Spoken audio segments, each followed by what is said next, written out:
Subscribe करने के बाद घंटा बजाएं ताकि आप दूसरा अपडेट घंटा भी मिस ना कर पाएं।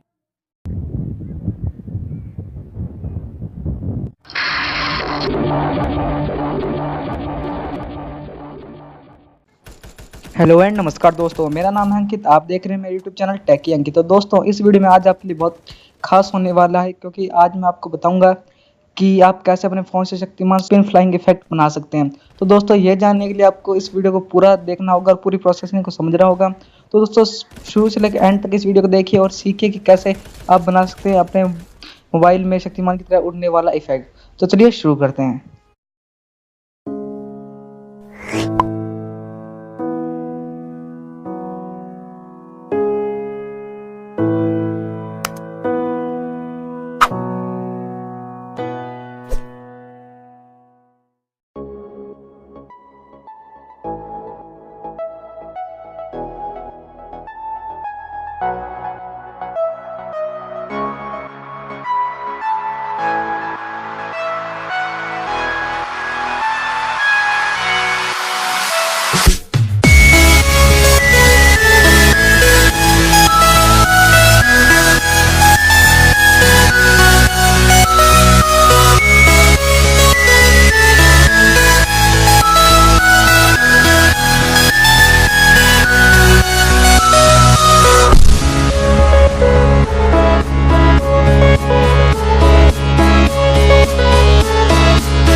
तो दोस्तों मैं उम्मीद करता हूँ कि आपको ये वीडियो पसंद आई होगी। अगर आपको हमारी वीडियो पसंद आई है तो इसे लाइक करें और सब्सक्राइब करें हमारे चैनल को, ताकि मैं और भी ऐसी वीडियो आपके लिए लाता रहूँ। Thank you.